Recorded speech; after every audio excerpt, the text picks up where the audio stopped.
আমি পাম। এরপরে এটাতে একটু লবণ, একটু চিনি দিয়ে দিচ্ছি, একটু লবণ দিয়ে দিচ্ছি, সাথে একটু অ্যাড করবো আমরা সুজি দেবো, একটু চালের গুঁড়া দিয়ে সুজিটাকে দিয়ে সুন্দর করে মাখিয়ে নেবো। মাখিয়ে নেওয়ার পর একটু দেবো চালের গুঁড়া, ডাটা, আর একটু দেওয়া হচ্ছে গমের ডাটা। ব্যাস, এটা সুন্দর করে মাখিয়ে নিয়ে আগে আমরা বেটারটাকে তৈরি করে নেবো। বেটারটা এখন রেডি হয়ে গেছে, বেটার রেডি। এখন এদিকে তেল গরম করে নিচ্ছি। এখন আস্তে আস্তে ভাবে বেটারটাকে তেলের মধ্যে ছাড়তে হবে।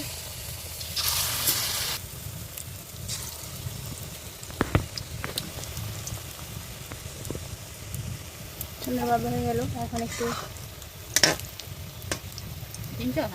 একটু কমলা করে ভেজে নিতে হবে সুন্দর করে। আস্তে আস্তে করে উল্টে দিতে হবে, এপাশ ওপাশ করে।